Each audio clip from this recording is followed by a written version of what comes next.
All right, this is the video on the answer key to how to do the second set of problems for Unit 2. There will also be a Zoom meeting on Monday at 9:30 a.m. that you could join in if you want to ask questions um, and just have those ready. It's only for 30 minutes, so if you come, you have to be ready for your questions. But other than that, I hopefully will see you Monday. Let's talk about Unit 2 review. All right, for this first question, we're given that a cylindrical can of radius 10 millimeters is used to measure rainfall. The can is initially empty. That's an important part that you want to highlight when you're reading this problem. And rain enters the can during a 60-day period. The height of the water in the can can be modeled by the function S, where S of t is measured in millimeters, t is measured in days. The rate at which the height of the water is rising in the can is given by S prime of t equals 2 sine 0.03 t plus 1.5. So according to this model, what is the average rate of change in the height of the water in the can over the 60-day period? Show the computations that lead to your answer and indicate units of measure. So the key big picture for this problem, in order to understand how to do it, is to differentiate between two concepts. Average rate of change is your slope.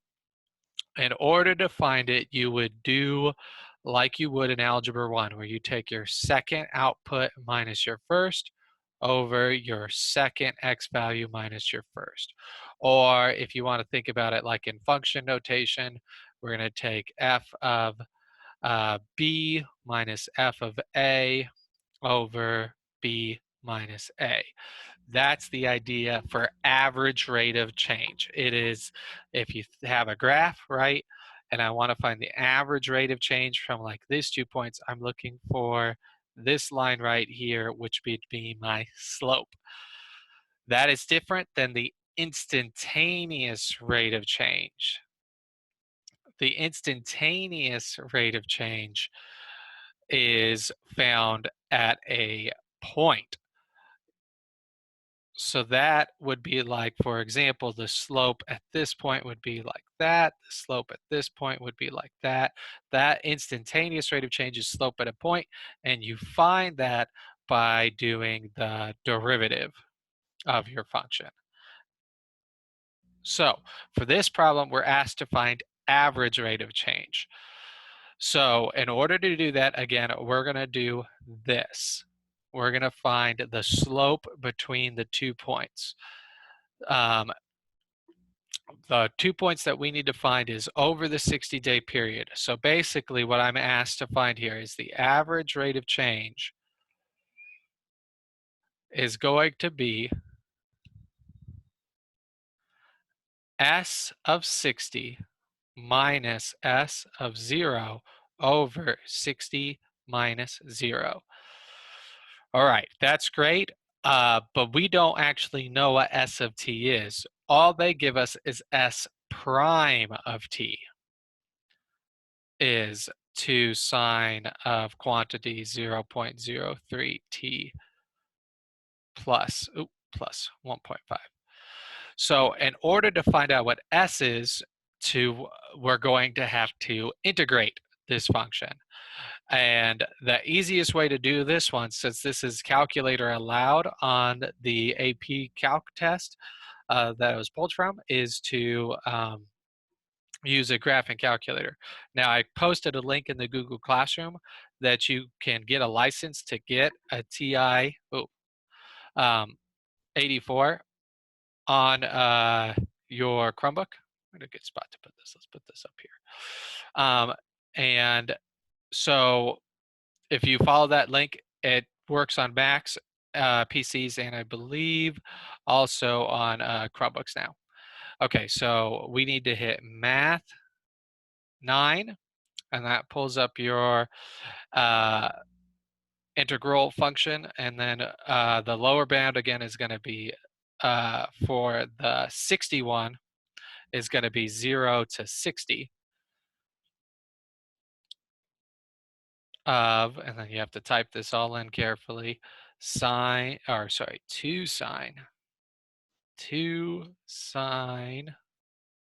okay, this is me not typing it in carefully. All right, let's try it again. 2 sine of 0.03 x, close parentheses, plus 1.5.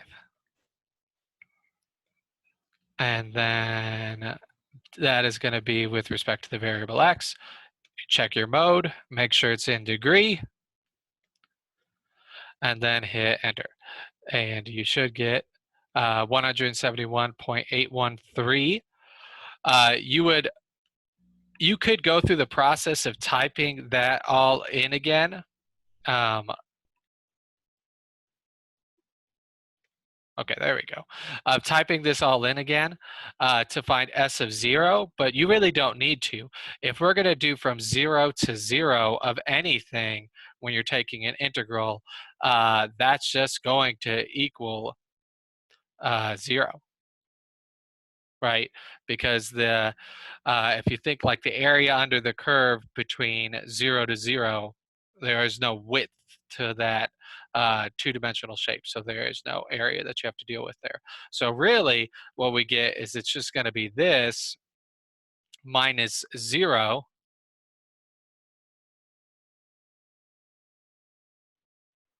over 60 minus 0, are basically that divided by 60.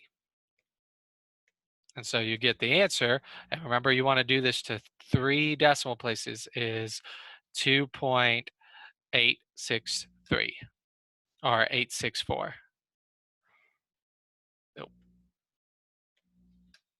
So that is, oh geez. Okay, just trying to learn this new software to write on the screen. So 2.864. And now it says indicate units of measure. And the measure for this one, again, is we're looking for the average rate of change in the height of the water over the 60-day period, where its height is measured in millimeters and t is measured in days. So this would be 2.864 millimeters per day.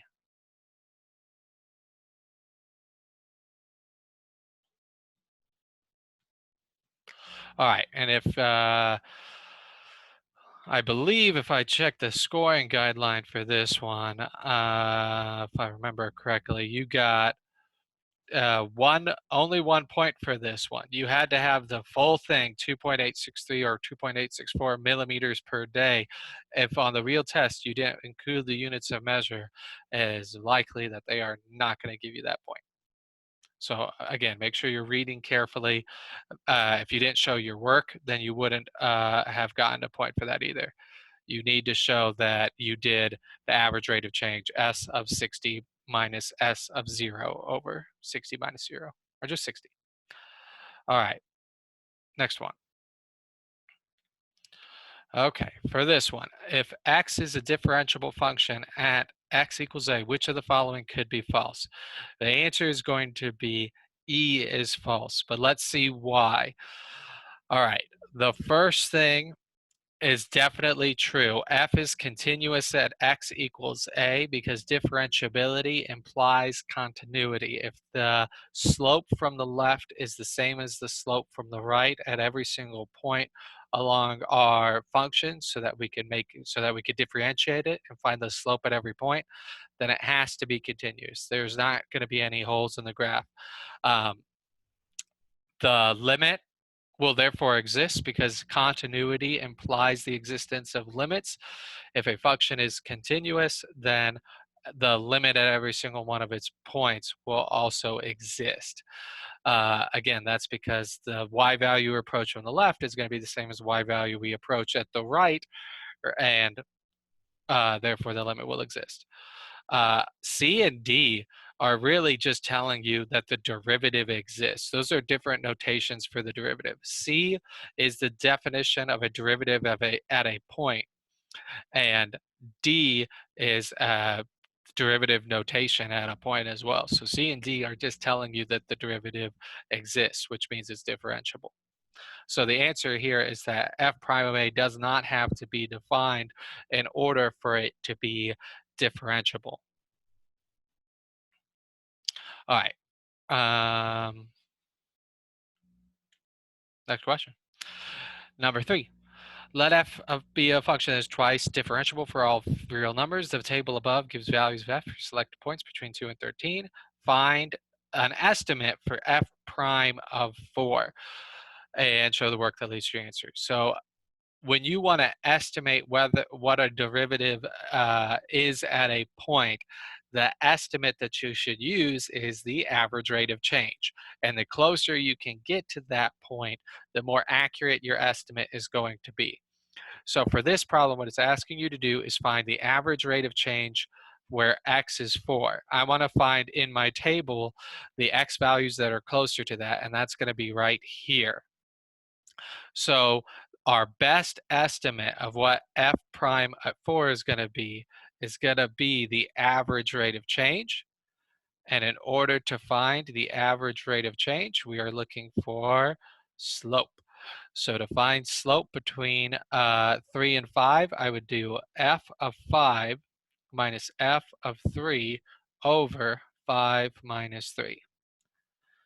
F of 5 is negative 2. F of 3 is 4.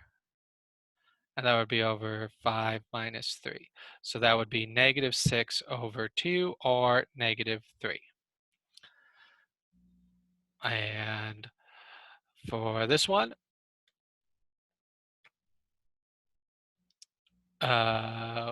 you would need to, just 1 point. All you need is to show that work, that f of 5 minus f of 4 over 5 minus 3 is going to be your best estimate of what f prime of 4 is, and thus that is negative 3. All right, number 4. Number 4, let f be the function given by f of x is equal to the absolute value of x. So we're then asked to say which of these is true. Is it continuous, differentiable, or does it have an absolute minimum? So absolute value of x. If you needed to, you could use your TI-84 to graph this one since it is calculator allowed, but hopefully you shouldn't need to.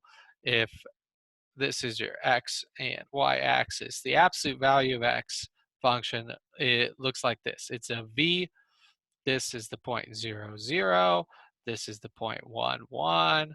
This is the point -1, 1, and so on and so forth. That's what your absolute value function looks like. This function is continuous because in order for something to be continuous, remember the rule is that it is continuous at a point if the limit as x approaches that point from the left is equal to the limit as x approaches that point from the right, and the actual value of that point that that y value they approach is the actual value of the function at that point. So the limit exists and the value that that limit gives us is the same as the value of that function. We could see that that is true for our absolute value function. For any point as we approach it from the left, we get the same thing as we approach it from the right. And that point that you approach is the point on the function. That's because absolute value functions don't have any removable discontinuities or holes. They don't have any vertical asymptotes they have to deal with, and we don't have any jump discontinuities. So this is continuous, which means I know that B and C cannot be true, and really E can't be true either. It has to be between A and D, which actually means that, I mean, if you know the first one is true, then on the AP test here, you don't even have to test the second one, right? If it comes down to just between A and D. But let's go ahead and test why is this not differentiable. In order for it to be differentiable, remember that means that the slope we have on the left and the slope that you have on the right is the same thing. And we can see that that is not true at this point right here. As we approach that point from the left, we have a slope of -1. And as we approach this point from the right, we have a slope of +1. And those do not agree. And if you remember from our lectures back in the first semester, it has that sharp corner here Sharp corners are things that prevent a function from being differentiable. Lastly, we're asked, does it have an absolute maximum? And again, you can tell from the graph that it does here. You could also know that because that derivative of it, it has that in that point there where your function is not differentiable or 0, and those are the points that you would look uh, for minimums or maximums. So the answer to this one is going to be D. It is continuous and it has an absolute minimum at x equals 0. All right. Next question, number 5. So for number 5, we need to find, okay, the notation on this one got a little bit weird, but f of x is x to 3 over 2 power. We need to find f prime at 4. So the first thing I have to do is take the derivative. To take the derivative of this function, I'm going to do the power rule.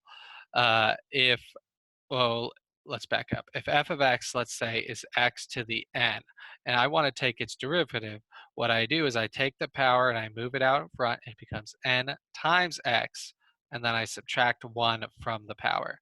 So for this problem, I'm going to take that 3 over 2, and I'm going to move it out in front. So I'll get 3 over 2x times, or to the power of 1 less than 3 over 2, which would be 1 over 2. And then I need to find that at 4. So f prime of 4 would be 3 over 2. And remember that half power there is really the same thing as the square root of x, which in our case would be the square root of 4 if we plug in, which is 2, which 3 halves times 2 is just 3. So the answer is C.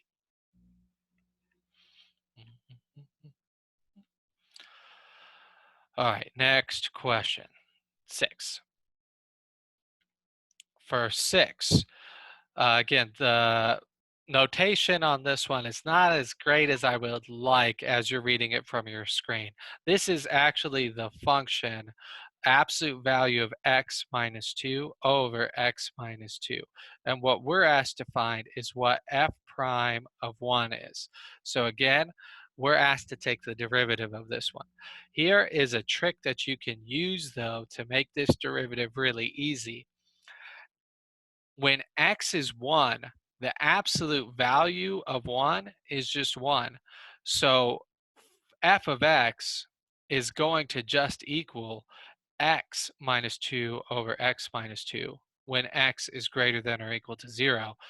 And since 1 is greater than or equal to 0, I can just use this function. And x minus 2 divided by x minus 2 is just 1. And then the derivative of a constant is 0, right? If you think a constant is like a horizontal line, that horizontal line has a slope of 0. Doesn't so then the answer to this question is f prime of 1 is just 0.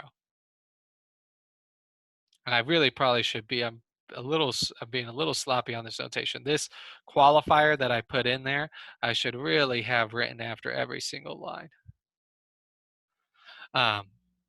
But yeah, for this one, it's if you identify that the point that you're taking a derivative of an absolute value function is a point where the absolute value is positive, then you can get rid of the absolute value and just take the derivative without it, and it'll make your life easier. And that this problem was just worth 1 point. So if you showed all your work there uh, and got the answer that f prime of 1 is 0, then you would have gotten your 1 point for this problem. All right, number 7. Okay, number 7 I think is probably the hardest one on here. What we are asked to do is find the derivative of this function. In order to find the derivative of this one, it is the chain rule. So you have to remember, all right, if you're taking the derivative of a function that has another function inside of it, here, let me erase that. All right, so if you're taking the derivative of a function that has another function inside of it, how you do that is you take the derivative of the outside, leaving the inside the same, and you multiply that by the derivative of the function on the inside. For this problem, we're actually going to have to do the chain rule twice in order to get the answer. So we're trying to find the derivative of the natural log of the absolute value of cosine of pi, and I'm going to change how the problem's written a little bit. Instead of cosine of pi over x, I'm going to change that to pi times x to the negative 1 power. It's the exact same thing, but it'll be easier to find the derivative. All right, so if you think I've got this would be like f, inside I would have this function g, and then inside of that I would have another function h that has the of x. So this is really three functions embedded inside each other. I've got this pi x to the negative 1 power, I've got this cosine, and I've got the natural log. And so how I'm going to do that is, again, I'm going to work outside in. I'm going to take the derivative of f times the derivative of g times the derivative of h. So the derivative of f, the derivative of natural log is 1 over. So of your function. So it's going to be 1 over the cosine of pi x to the negative 1. Again, you leave when you're taking the derivative of the outside, you leave the inside alone. And then I will multiply it by the derivative of the inside. The derivative of cosine is sine of pi times x to the negative 1. All right, and again, you just leave, when you're taking the derivative of cosine, I just leave the inside alone. And then after I'm done taking the derivative of the outside, I then take the derivative of the inside. To take the derivative of this inside function, again, it's the power rule. So I'm going to take that power, move it out in front. So this would be negative pi x to the, and then I subtract 1 from that power. Negative 1 minus 1 is negative 2. All right, you might look at this and then say, okay, none of those answers over here match that. So it actually does. And the reason why is because of though I think there is going to be one issue, but we'll see, is because of, if you notice, the sine and the cosine are of the exact same thing. And the sine over cosine is the same thing as just tangent of pi over x. I'm going to change it back because that looks like how we have all of our answers. Times negative pi x to the negative 2 power. Oh, I know why. I know why I missed it. The derivative of cosine is negative sine. I was like, I think we have a sine problem here that we're going to run into. Yeah, the derivative of cosine is negative sine. So then these two negatives will multiply to become a positive. And then you'll notice that this can be manipulated to be the same thing as that, right? X to the negative 2 power is the same thing as pi over x squared of the tangent of pi over x. Right, that's what a negative power is. It just takes whatever whatever you're taking the power of, and it moves it to the denominator of your fraction there. So the answer to this one is actually going to be E.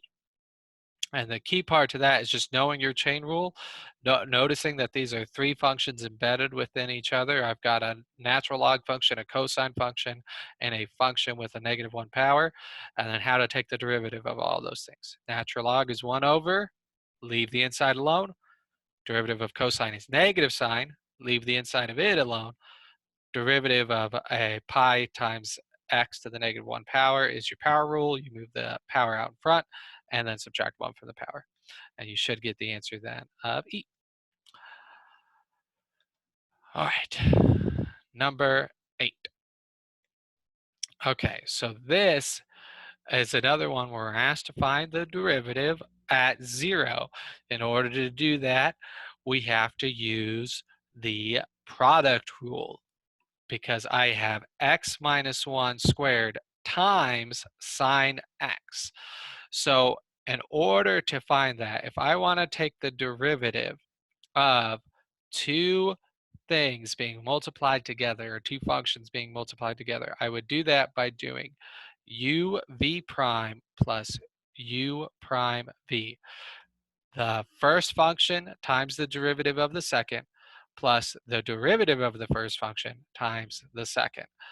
So for our problem, we would say u is x minus 1 squared. Its derivative would be the power rule. I'll take the 2 and move it out in front. And then I'll subtract 1 from the 2, which would make it just 1. And really, then I would do the derivative of the inside. The derivative of x would just be 1, and the derivative of negative 1 would just be 0. So this would be times 1. If you wanted to write that, I mean, you wouldn't need to, since it's just multiplying by 1. You know that's not going to change it. All right, v would be the sine of x, and the derivative of sine is cosine. All right, so the derivative of our function here would be u times v prime. So x minus 1 squared cosine of x plus u prime, which is 2 times x minus 1 times v sine of x. And then I'm asked to find what f prime of 0 is. So if I plug in 0 to this one, what you'll get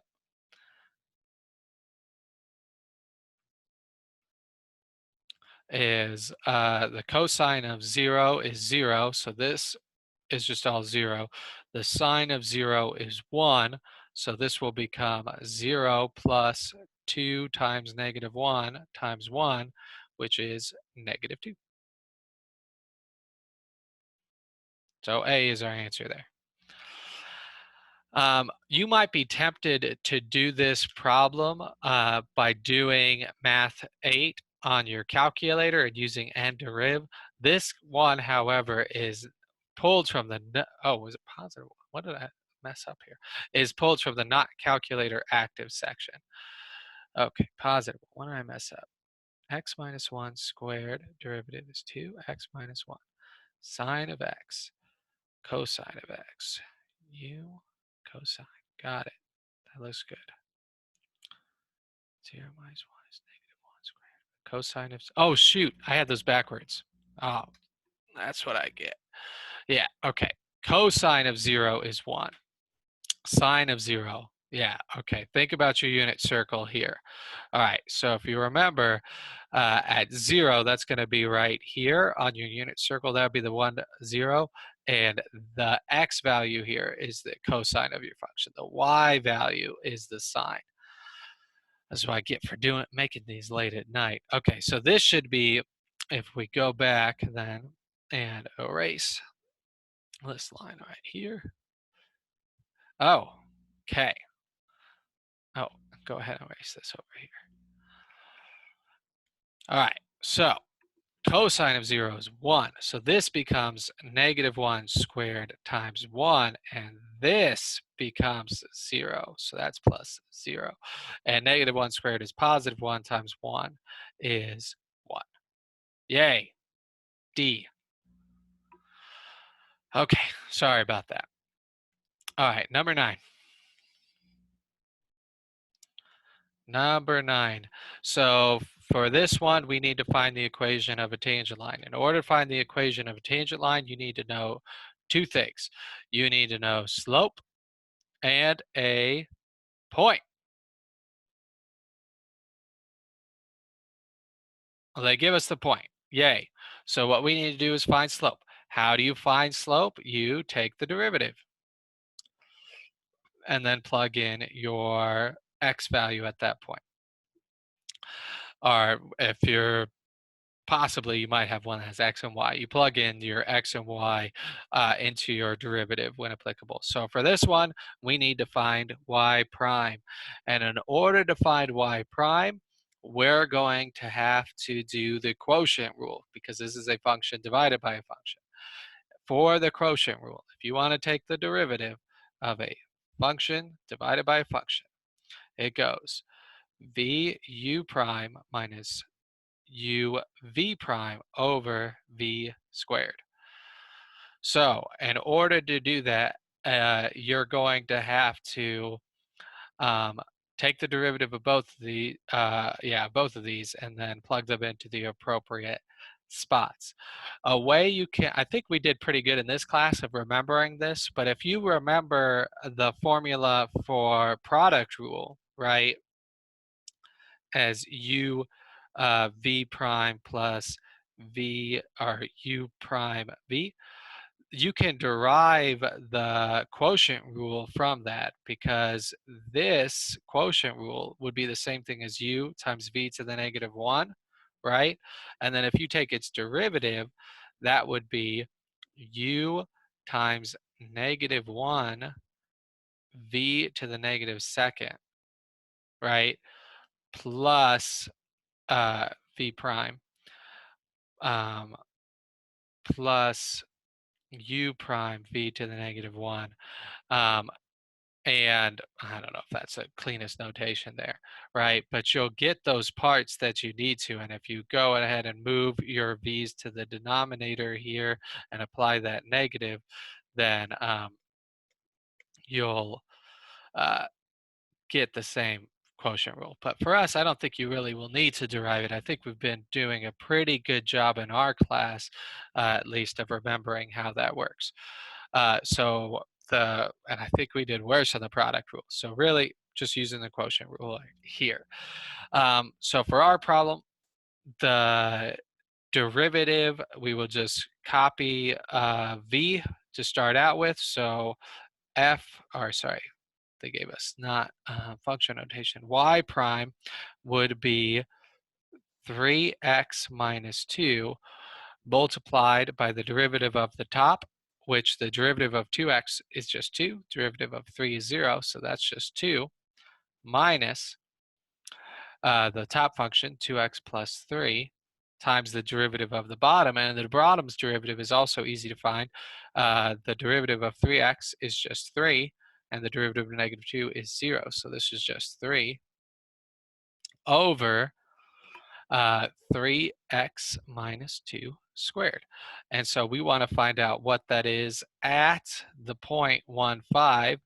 So we're going to plug in 1 for x. So we'll get 3 times 1 is just 3 minus 2 over 2 minus 2 times 1 is just 2 plus 3 times 3 over 3 times 1 is again just 3 minus 2 squared, which would be 3 minus 2 is 1 times 2 is 2 minus 2 plus 3 is 5 times 3 is 15 over 1, which would be negative 13. All right, and then you can use point slope form to write your equation now that we know the slope and the point. In order to write something in point slope form,